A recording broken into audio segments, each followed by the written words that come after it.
everything good actually comes in crisis, and that's how you have to look at things. I remember I was working in the university in a very leading position as an education quality unit. I thought that I was asked by the head of department to come in for a meeting, and I thought, well, looks like the next position is coming my way. And I walked in and she said, Kiran, I'm sorry to say, but we won't be renewing your contract. Oh. And I was shattered. Playing it right, I was doing everything that was needed for the role that I was in. But now this came as a major jolt, I would say. They gave me 3 months. I just explored what do I really like. I love teaching, I love education, and I love play. And that pushed me to start the first edu-entertainment center in West Malaysia. I flew to China, bought my equipment, got a rented space, and had a target that the day I leave, my business would have started. And I did exactly that.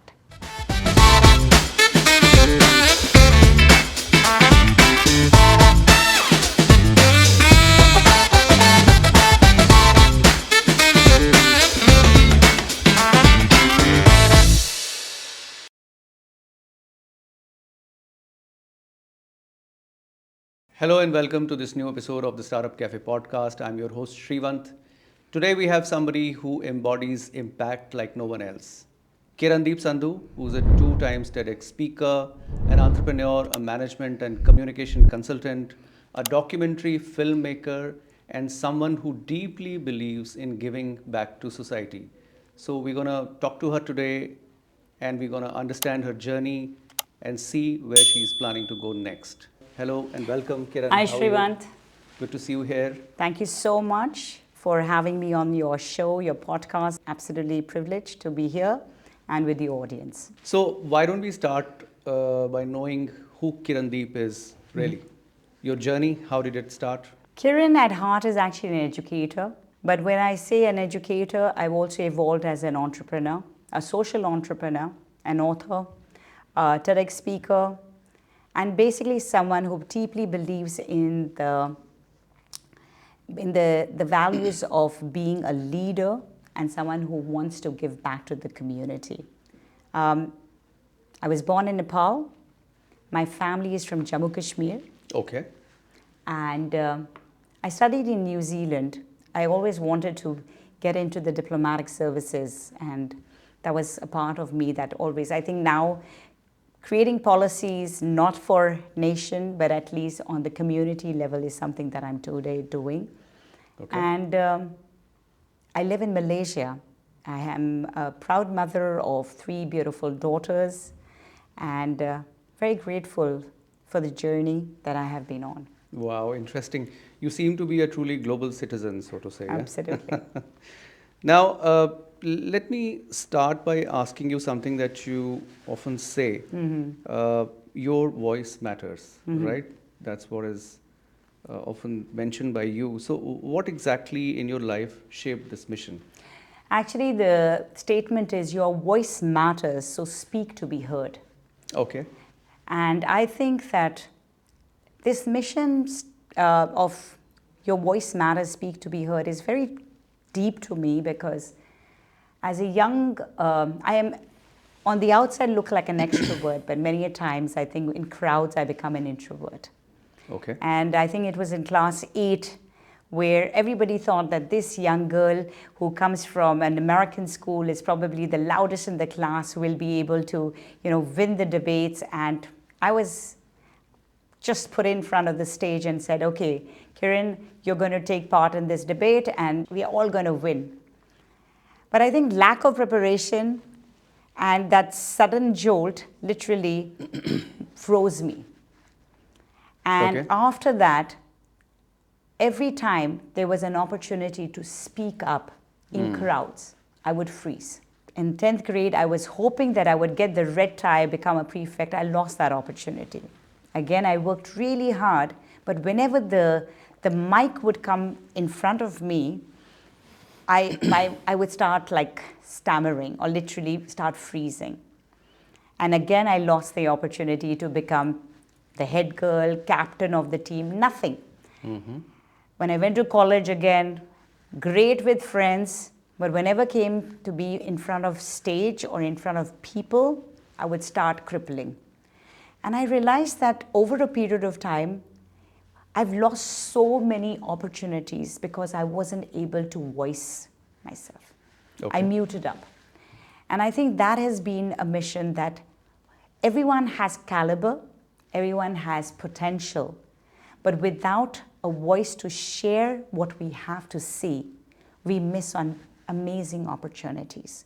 So that has been a mission. Once I was able to overcome my journey, my challenges of being a professional speaker. Today, I've spoken twice on TEDx.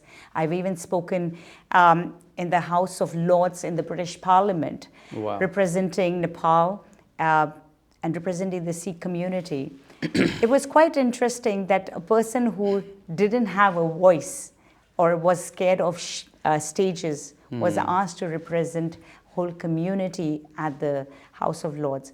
So I think that particular journey has actually helped me to shape how did I overcome my fear and how people can overcome their fear of sharing their voice with the world. I'm very curious to know about your TEDx talks. Can you tell me a little bit about what were the topics? What did you talk about? Very interesting. I've spoken twice, once during COVID, 2021. The first TEDx talk was by a university in Malaysia called The Mindset of the Wonder Woman. Okay. And I think I'm one.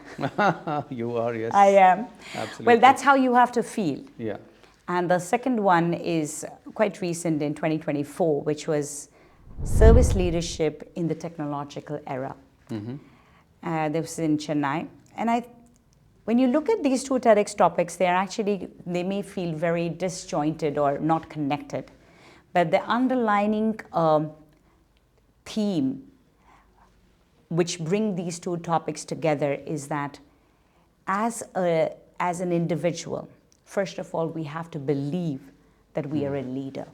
Nobody is actually going to give us a position. We have to take that ownership ourselves. And that's the same for us as entrepreneurs. Nobody will believe in who you are. You first have to believe in yourself that you are someone who is there to make a change. So as a change maker, you need to have resilience. And with resilience comes the ability to actually serve the community. And from serving the community, you create community upliftment. Now, as an entrepreneur also, I think that I started my journey thinking that I'm doing it for myself.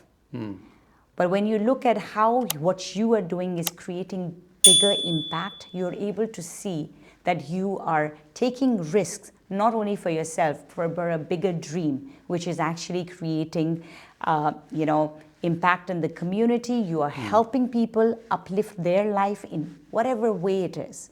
And from there comes the part where where you change your mindset that I'm just an entrepreneur, but you also change that I'm serving the people that are going to benefit either from my product, my service, or the values that I bring to the table.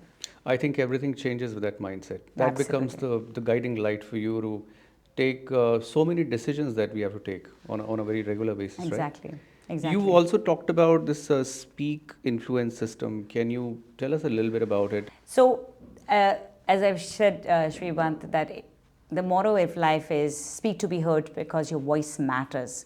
We have to remember that our voice matters. And that journey gave me lessons which have shaped my own speak model. Okay. And what speak actually means is that S stands for self-awareness. Now, I believe that when I work with corporate leaders or when I work with entrepreneurs, each one of us should be aware of who we are. Our strengths, yeah. Our own strengths, our weaknesses, our values. What are the foundations on which we stand? Because only when we know ourselves. Yeah, authenticity speaks. Exactly. And it's also very important that we are able to identify our blind areas, because blind spots. Correct. You're right. Many times we are so self-consumed that this is the only way, or my voice is the loudest, that we stop hearing. Yeah. Stop hearing even ourselves, because we're so consumed in our own belief. Yes. So I think that self-awareness is very important, and that comes from the first S. acronym, which is S. The second one, I think, is very relevant even to entrepreneurs, which is P. P stands for powerful communication and presence. Now, if you want to be able to share your ideas, if you want to be pitching your ideas as a startup leader, if you want people's attention, you need to have both presence as well as your communication needs to be on point. Yeah. Now, that's something that I would always say that, are we all perfect communicators? No. But is it a skill that we can learn? Yes, Absolutely. absolutely, yeah. We can learn how to be more persuasive. We can learn how to be more, presentable. Our body language, our non-verbal communication, how all of these impact how people look at us.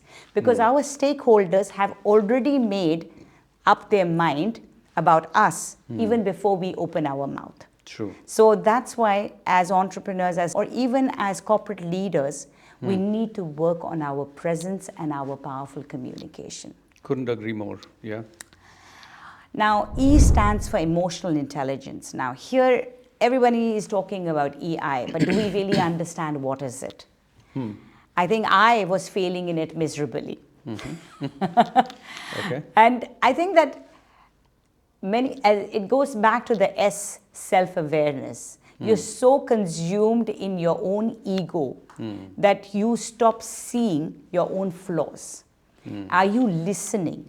Are you actually hearing people? Are you working with a team where they feel that they are part of it? So here it becomes very important that we work on our emotional intelligence by being more aware of who we are, so that when we are with people, we can take them along with us on that journey, not isolate them. Yeah. I mean, I remember I was with a corporate leader, and when we went into that meeting, and I said, this is how you should be doing it, da, da, da, da, da. And I love to hear feedback. But many times we say we love to hear feedback, but are we really open to that feedback? Yeah. So this person, she said, Kiran, I know you're right, but I wish that you had made me feel that the answer came from me. And at that time when I received that feedback, I was a bit stunned, because I felt like, was it criticism? And I took it back again to seeing, was I being an aware leader? Was I someone who was being authentic? Was I someone who was actually practicing the values that I was saying to other people, that you need to be more emotionally intelligent? And that really shifted on how I saw my own self as a leader in front of others. And as a communicator. As a communicator, I mean, we all say that, I'm thinking about my team, I'm bringing my people along, but I think it's not about the rewards. It's not only about the rewards. Yes, rewards are very important, but it's also about making people feel seen, feel heard. So another client of mine today, she said, I missed acknowledging my boss during this town hall, and I really deeply regret it. And I said, well, if you feel that you're regretting it, what are you going to do about it? She said, I'm going to go talk to him, and I'm going to say, I'm really sorry, I'll do it next time.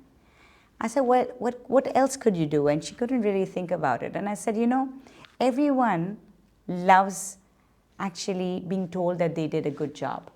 But instead of just saying it, maybe could you write it down? A letter of appreciation. It's the end of the year. but you could just write it down and give it to your superior, that note can actually make that person feel valued, that you recognize them, you see them, even though you forgot to acknowledge them. True. So I think that's how you build emotional intelligence as a leader, by recognizing who is around you, what are their needs, are we being empathetic towards them. Empathy does not mean sympathy. Empathy means that we are listening. True. In the process. Very true. Next comes E, which is authentic branding. And I think that for entrepreneurs, authentic branding is absolutely essential. Essential, I think. Because you are projecting yourself. Yeah. And it's not your product that people are buying, they're buying you, basically. So if you know what you are selling and you believe in what you're selling, that's where you will buy people, because people don't buy from people. People don't buy products; they buy people. That's what. True. I keep telling this all the time. Yeah. To all my clients and my team. Exactly. Yeah. You're into marketing. You're into this digital space, and you understand that it's you that needs to be authentic with how you position yourself. Yeah.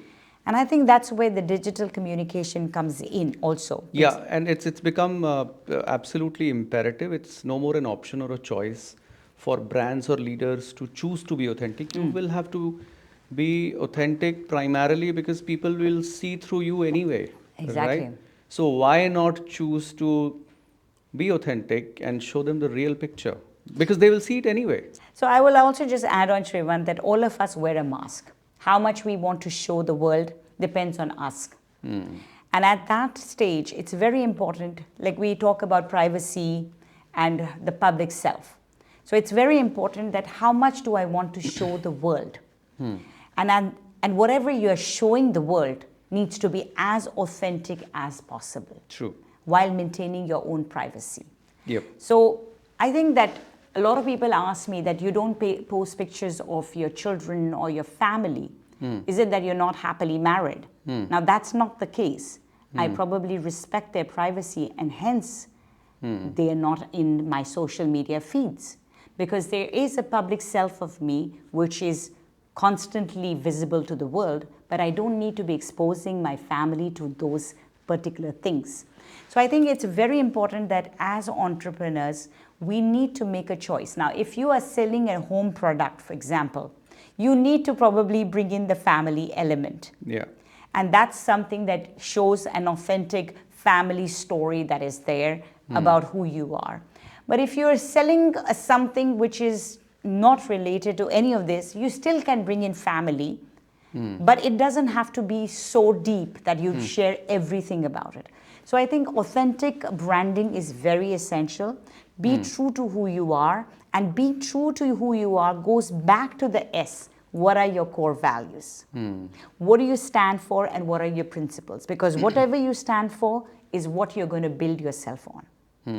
And that's also what you will build yourself in the digital space. Because your digital communication is going to be showcasing your branding. And then there is this K.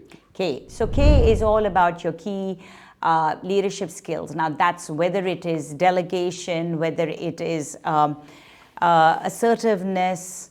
So a lot of people ask me, for example, that Kiran, how do you balance so much? And I think that it's very important over here to be able to assertiveness. Now, being assertive does not mean that you're being rude, but to be able to say no. And that's where your decision making comes in. So I think all these critical skills that every single person should have, because we're constantly every day bombarded with so many things that we need to decide between. So I think as an entrepreneur, as a startup founder, we need to work on the principle of seeing the end first. I don't take it back from the first step. I say, see your vision and then take the steps backwards towards where you want to start. And for that, you will need to know what decisions you need to be making, your critical skills that will help you to make those decisions, your ability to assertively say yes and no to things, and definitely all of us need to have great sales skills, because we need to constantly pitch ourselves in front of our, whether it's our sponsors, our donors, our cheerleaders, or even our potential evangelists who are going to support our vision. True. So I think sales is another part which all of us should work on sharpening. But I think you totally nailed it, and the way you mentioned the speak influence system and how it works, primarily for an entrepreneur, let's say, if we look at it in their parlance, it's so critical because when you know your end, you will know what not to be done, right? Exactly. What to do, what not to do. Exactly. Because many a times people do things primarily because the forces of nature push them in that direction, and you see things happening and you want to do that, you want to chase that shiny thing. You shouldn't do that if you're clearly aware of your goals and what drives you, the value system. I think everything would eventually align in that direction, right? Exactly. So now I want to talk a little bit about this consultancy that you do. You work a lot with leaders. So what kind of consultancy you give them, and whom do you consult? Yeah, I would say more than consultancy. It's actually, I'm into the coaching, mentoring, and training space. Okay. So when it comes to, again, I work on the same motto that your voice matters, speak to be heard, and using the speak framework. And I just shared with you that the speak is adaptable. Every leader may have a challenge that is going to be, whether it is with their own blind spots, maybe it's a challenge where they are experiencing a toxic culture, or it is with people in their organization where they feel they're not receiving the feedback accurately. So here, it doesn't matter whichever challenge you are facing, you will end up still being able to bring it back under the speak system. So I use the speak influence system as the foundations of all my coaching, mentoring, and my trainings. Okay. And we go through this journey of really evolving, because I've also learned from John Maxwell, the #1 leadership guru in the world, and I'm so grateful for that opportunity, where he says in that pyramid of leadership, positional leadership is at the lowest. Okay. Yeah. What does he mean by that? Positional leadership means that people who have a title, we may say, I am a CEO. That's actually at the lowest level of leadership. The reason is, you can get a position because you can earn a position. Yeah. But do you earn the respect of people? Right? So it doesn't mean that just because I am leading an organization, I have people leadership skills. And I think that's where the transformation happens, where you are able to bring massive, where people don't follow you just because of your position, but they follow you because they are able to see what impact you are creating in the organization or people around you. So I always encourage people that don't just go after titles, because yes, we all want a title because it feels great that I am a founder, I am a CEO or COO.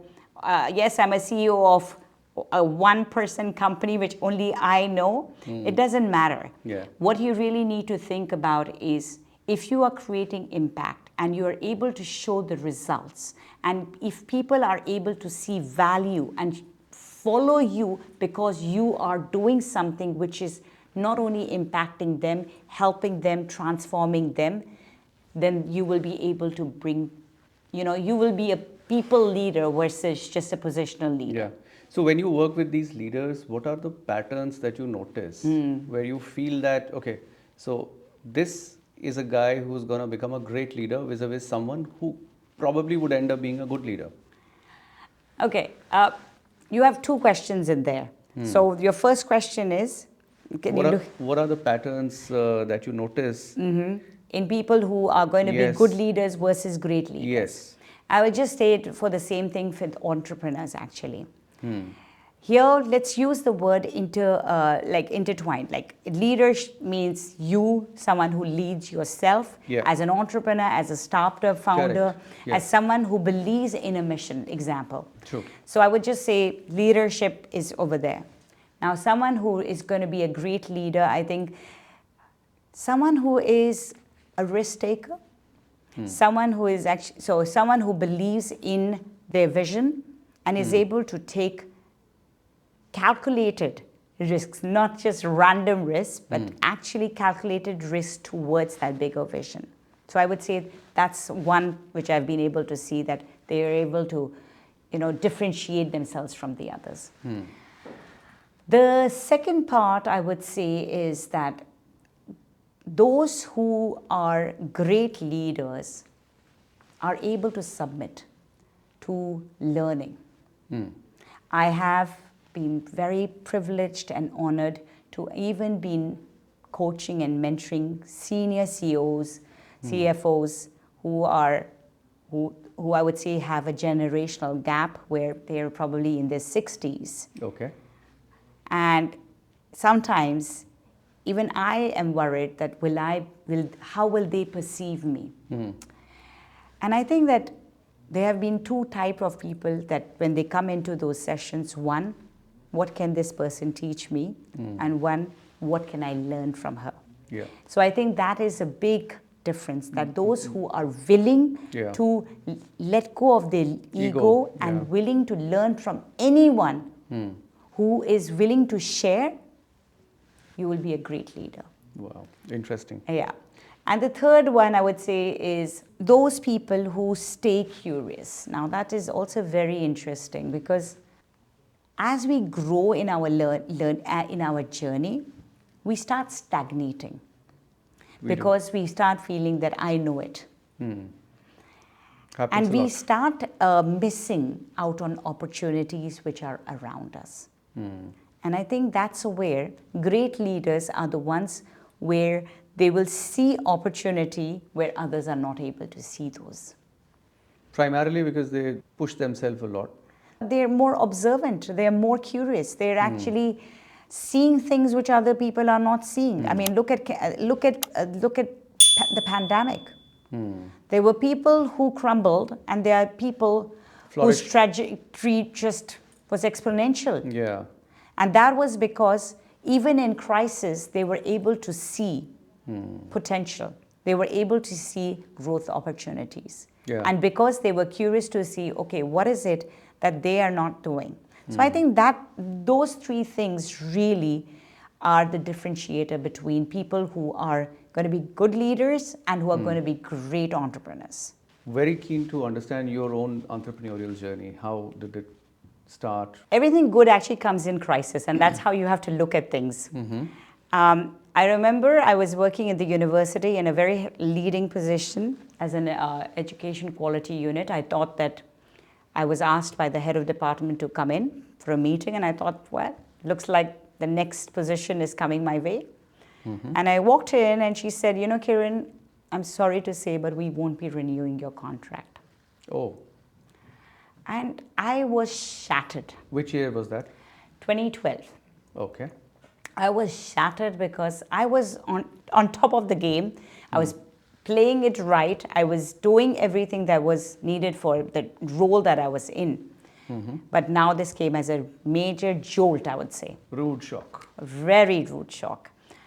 And I think that they gave me 3 months, and they said that, because your contract ends in 3 months, we'll have to let you go because we're not hiring foreign staff this year. Okay. And I live in Malaysia and I have an Indian passport, so that was the challenge. So I just said, I have 3 months. What am I going to do? Because I can't walk out working till the last day thinking, what am I going to be doing after the 3 months period, 90 days? And within the 3 months, which is 90 days, I just explored what do I really like. I love teaching. I love education. And I love play. I love play. And that pushed me to start the first edu-entertainment center in West Malaysia. And for that, within the 90-day period when I had time, a few extra days of leave, I flew to China, bought my equipment, got a rented space, and had a target that the day I leave, my business would have started. And I did exactly that. Okay, very interesting. So I think that whenever you are faced with a challenge, you have to see it, is it the end of the road or is it the beginning of a new one? And I took it as a challenge on myself that I'm not going to walk this room without having something that is my own. How did that venture go? Well, in 2019, just before COVID actually, we ended up closing that business. Again, it was in the mall, footfall stopped, and many challenges. I remember there was an opportunity where a big Japanese company wanted to buy me out. And I think that was another lesson that I learned in my entrepreneur journey, was that you should know when it's time to let go. When you've done it, you've proven yourself, and if someone wants to buy you at a high, let it go. So you let that opportunity go? So I did not take that opportunity. Because we always feel that it's my baby. I have put in so much time and effort into it. I'm sure it's going to work.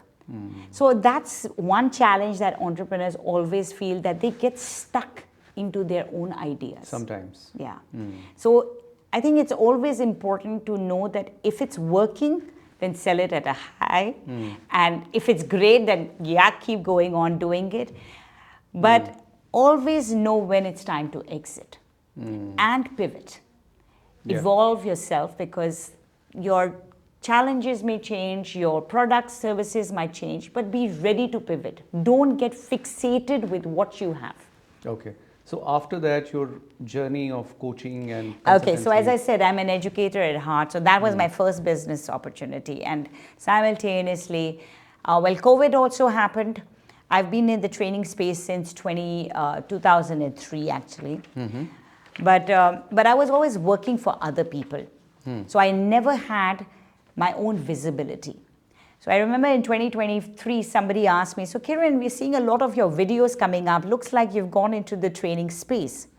And at that point, I had to say that, I have actually been training since 2003, but I was always working for someone else. So I didn't need to show my visibility because I was getting a paycheck at the end of the month.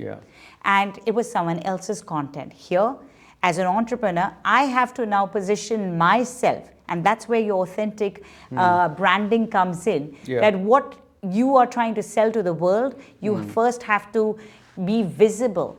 Because if people don't see you visibly, they think you've just started something, although you've been doing it for a very long time. True. So true. So true. So I think the COVID was a great, again, eye-opener for a lot of us. It was truly an eye-opener for people like you and me. We all had to come out of our comfort zones and look around and see what to do. How do we come out of this crisis? And many of us developed our own ways, right? Exactly. Right. So at that time when people were stuck in their homes, how did this idea of going back to community trust came to your mind? Okay, perfect. So both my coaching business as well as giving back to community are interlinked because we were all stuck. I was in Malaysia. We were having one of the toughest lockdowns. In fact, one day I just went to my gate and the neighbors called the cops on me. And I was so frustrated. And I always say that, and I've said this many times, that as I couldn't go out, I chose to go into the virtual world. And when I went into the virtual world, the only one thing that I really knew well was actually coaching and training. So I started an online class on personality and communication for a small group of people. And because it was COVID, I said that I want as it's COVID and there's so much suffering and there is so much pain around us, I want Guru Dakshina in the form of 500 rupees but you're not going to give it to me, but you're going to give it to somebody in the community. Okay. And 4 weeks later, when the program finished, everybody sent me videos of what they had done, because I live in Malaysia and they were all in India. One of them sent me a video, and it was Soumitra Dubey, very interesting gentleman, who is quadriplegic, head down, paralyzed. He said, ma'am, your Guru Dakshina money, which was 500 rupees, what I did is I had an old phone. I bought some accessories like headset, and I have given that headset and that mobile phone to a visually impaired child that I am teaching so that she can join the online classes. Okay. Very interesting. And that was transformative for me. And I asked him, I said, how many more kids are you teaching? And he said, I'm teaching 13 more children. Okay. And I said, well, now, whatever coaching, mentoring, training that I do, I'm going to raise funds so that we can help these 13 kids go back into the classroom. Okay. And these kids are in India? And these kids were in Ayodhya. Ayodhya. Yeah, okay. That's where, and that's... This gentleman was also in Ayodhya? In Ayodhya. Okay. And that's what gave birth to the foundation, which is my nonprofit, which is called Give Back to Community, GBTC Trust. Okay. We started with one visually impaired child, and today we are supporting over 7,000 underserved children in 7 districts of Uttar Pradesh. So I think everything started with coaching and merged with Guru Dakshina, which is giving a token of appreciation to your guru, which resulted in me setting up 2 companies. One is Leadership Card, which is my training company, and my second initiative, which is GBTC Trust. Okay. So yes, whenever we see crisis, I think it's the entrepreneurs, it's those people who have a solution mindset will always find opportunities of growth. That's just fantastic. So I want to delve a little more on this GBTC and this social entrepreneurship that you're doing. What all you do there, and how can people, if you want to be part of this, how can they support you in this drive? Absolutely. Thank you so much, Sriwant, for asking this question. So GBTC is, I'll just show this. This is our impact book. Yeah. It's called Give Back to Community. It is primarily working, as I said, in 3 sectors. Well, sectors is only education. We are working in the sector of education, but we have 3 initiatives primarily that we work on. The first initiative is the Smart Class project. Okay. Now, the reason why we have started the Smart Class project is even today, and that links back to my TEDx, which is service leadership in the technological era. We talk about big data, we talk about AI, but there are people even today who don't have access to technology. So one small technology can be so impactful. And like, for example, when I said we started with one old phone, right? So today, many classes in rural India still do not have access to technology. So GBTC Trust partners with Basic Shiksha, which is Government of India initiative. We partner with them, and we bring in smart technology to these classes so that children in rural or marginalized communities or underserved communities have access to technology so that they can become global citizens, see the world beyond their classroom and beyond their textbook. I'm very grateful that we have set up 55 smart classes. We have 40 in Ayodhya and neighboring districts, and recently have started in partnership with Rotary Elegance Noida, that we have partnered, and we have set up 14 schools over here also in the Ghaziabad and Gautam Budh Nagar. Wow. So that's the first initiative. The second initiative is, as I said, people have potential, but they don't have opportunity. So underserved children have the potential, but they don't have the opportunity. They don't even have money to go into coaching classes so that they can sit for these competitive exams. So what we do is, the first initiative is from class 1 until 5. Okay. And in class 5, we take deserving kids into our special mentorship program, 62 every year. Okay. And we help them, train them for 1 year. We give them an educational laptop through which they are connected with their teachers digitally. And we have online classes as well as offline boot camps so that we can train them for these competitive exams. Okay. Like Navodaya Vidyalaya, Vidya Gyan, I see. HCL Foundation has I all see. so all these kind. And in the last, I would say 3 years, we have been able to get 80 out of 240 students. We've been able to get 87 children admitted in wonderful residential schools. So their education is free from class 6 until 12. And these are like government operated, state of the art, Absolutely. great schools which Absolutely. I was just promise students a very, very well taken solid care. base. Absolutely. Wonderful places. With Navodaya, Atalavasi and HCL Foundation has their own. So Vidya Gyan. The third initiative is quite recent. We started in 2025, in fact, which is the jail reformatory program. Okay. So this was our first pilot project, which we have started in Ayodhya jail, where we have set up a reformatory which comprises of the smart class as well as a library space and counseling space. And today, over 100 prisoners are benefiting from this, getting a second chance of learning. So we have prisoners who may be adults, but they are learning class 1 and 2 curriculum, learning how to read and write. Because they never had the opportunity. They never had the opportunity. So we are giving these people a second chance so that when they go back into the society, they are not just a prisoner who has come out, but a literate citizen of this who can country. contribute in some way, right? Absolutely.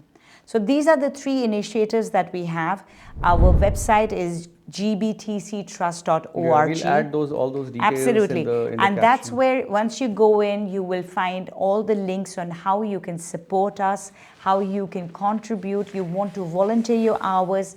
If your children want to be part of the community projects, if organizations want to have employee engagement, all these opportunities are actually embedded in our organization.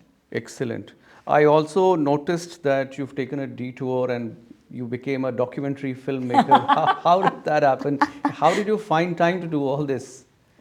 It goes back to having the end in mind, and I think prioritization, and everything is aligned.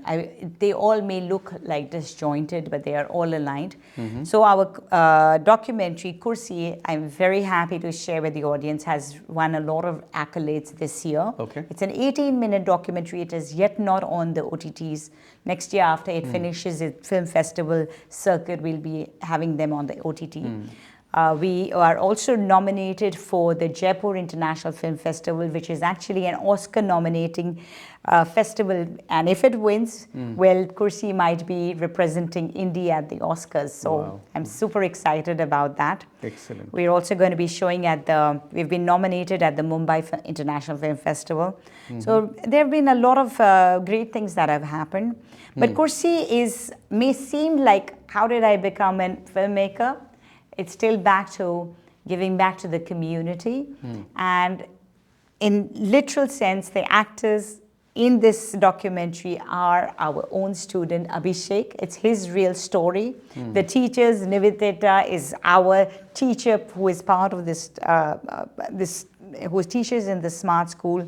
And it's a documentary about this young child who lost his parents during COVID, and how becoming part of how accidentally his uncle enrolled him in a school which was part of the GBTC Trust, and from there he was selected into our mentorship program, and today he has got admission into Navodaya Vidyalaya. So how a child's life can transform through technology and connectiveness. So this is the story in 18 minutes that we have tried to tell the world, and I'm very grateful that we have actually received such wide love for it. So this documentary is available on YouTube? That's what I said. It's not yet is not available because it's doing the film festival circuit. Okay, once it does, then it'll be available. It will come in 2026. It'll be on the OTTs, yes.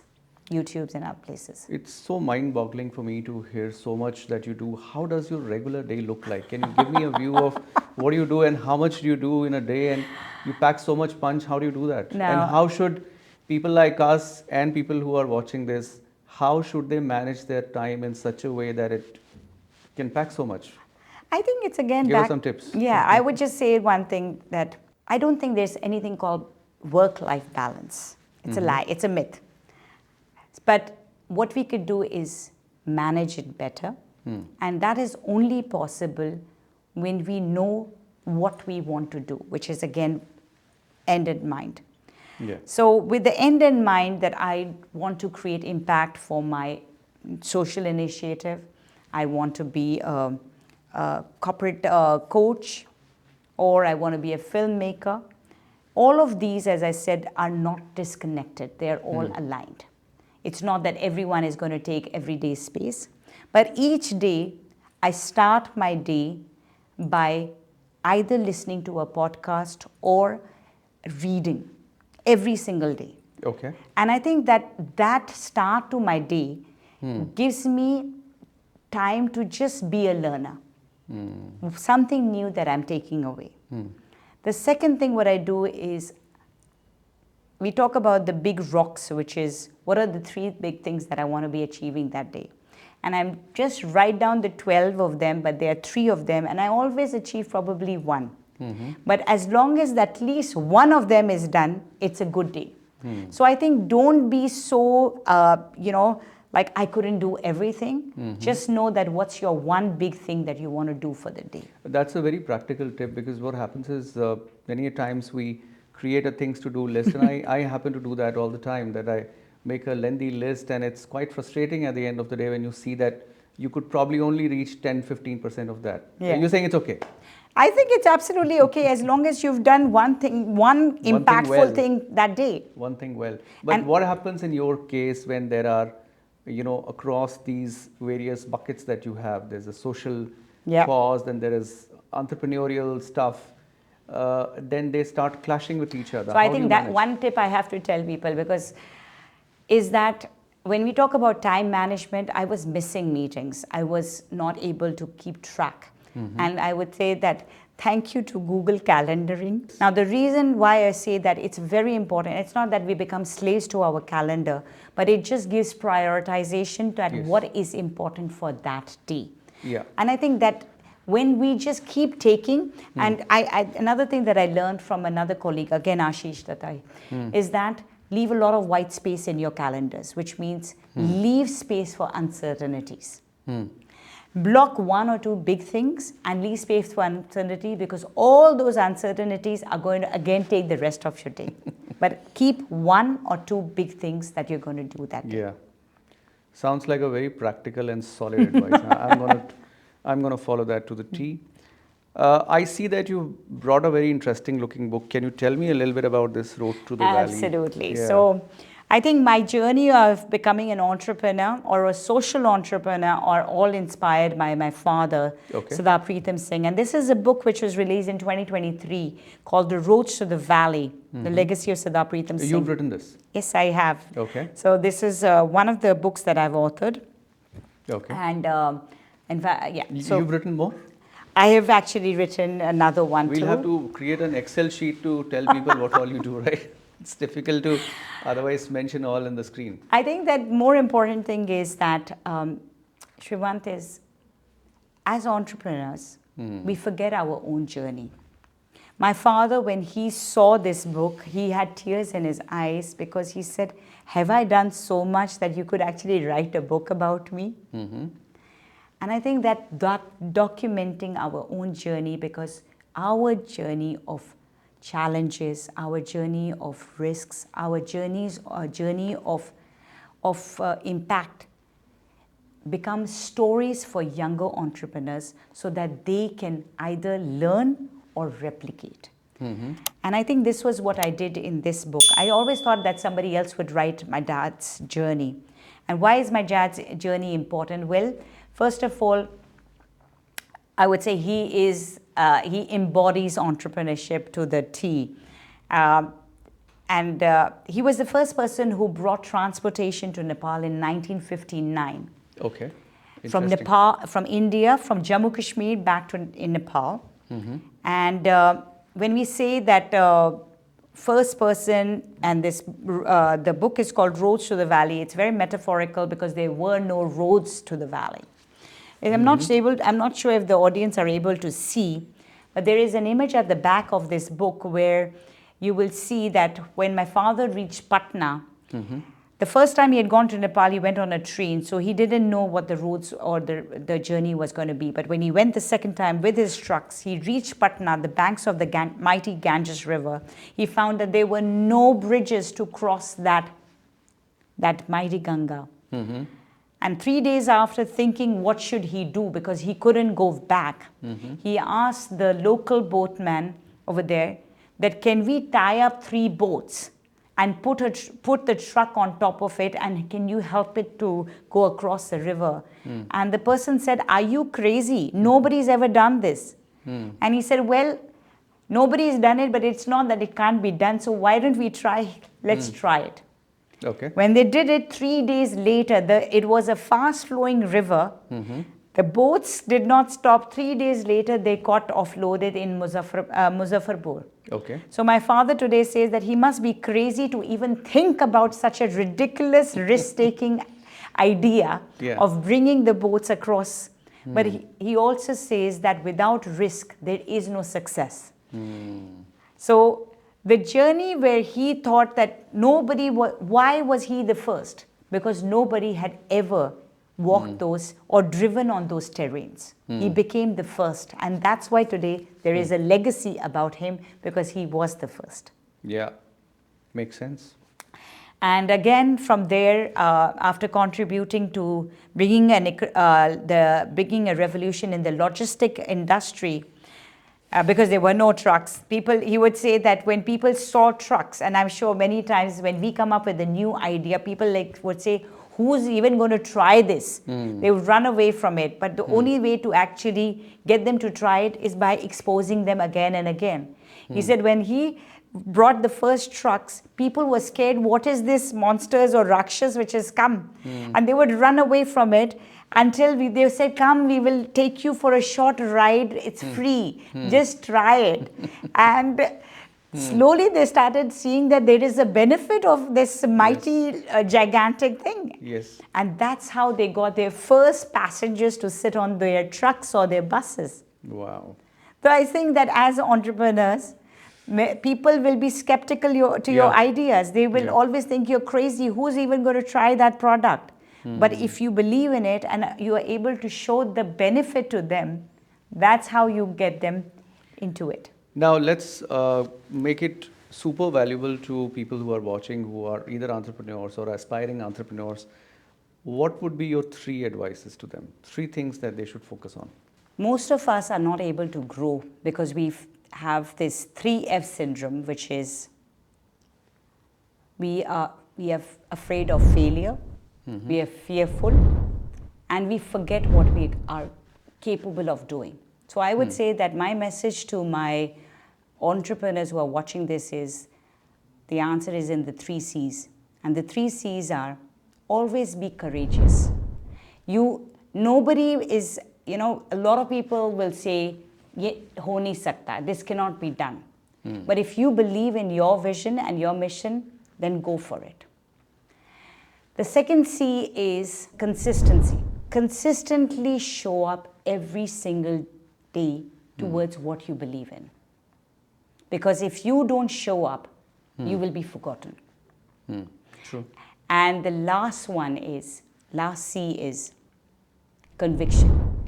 Believe in who you are and what you stand for, which is your foundations. One word that defines Kiran Deep's leadership style.